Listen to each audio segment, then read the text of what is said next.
அப்போ அதே கதை தான் இப்போ லதா என்ன சொல்லுது, ஒரு 5 லட்சம் கோடி, சரி 50,000 கோடி மொத்தமாக இருக்குது.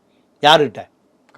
கலாநிதி மாறன்கிட்ட. ஒரே பொண்ணு காவியா. விட்டுறாத, மொத்தம் 50,000 கோடி அள்ளிக்கும். எவ்வளோ?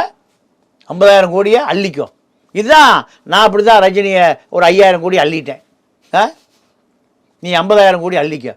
நீங்கள் ஆதவ் அர்ஜுனா ஈஸியாக இருக்கிற ஒரு ஜிம்மில் ட்ரெயினர், தம்ஸ்அப் எப்படி அடிக்கிறது, இப்போ வெயிட் லிஃப்ட் எப்படி அடிக்கிறது சொல்லிக் கொடுக்குற, ஒரு 10,000 15,000க்கான சம்பளம், வேற ஒரு ஆள், ஒரு மாத வருமானம். இதுதான் அவருடைய தொழில்.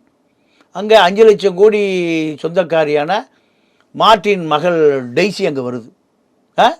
வரும்போது பார்க்குறாரு 5 லட்சம் கோடி வருதே, இது எப்படா மடக்கிறது? 5 லட்சம் கோடி மடக்கிட்டார். மடக்கிய பிறகு இன்றைக்கி யாருடைய நண்பர்? விஜயுடைய நண்பர். பழைய ஜிம் ட்ரெயினர் விஜய் போய் உட்காந்துருக்க முடியுமா? எத்தனை கோடியோடு போய் உட்காந்துருக்காரு? 5 லட்சம் கோடி. இப்படி தான் இப்போ காவியா மாறங்க கதையும் இப்படி தான் இருக்குது, லதா ரஜினிகாந்த் கதையும் இப்படி தான் இருக்குது.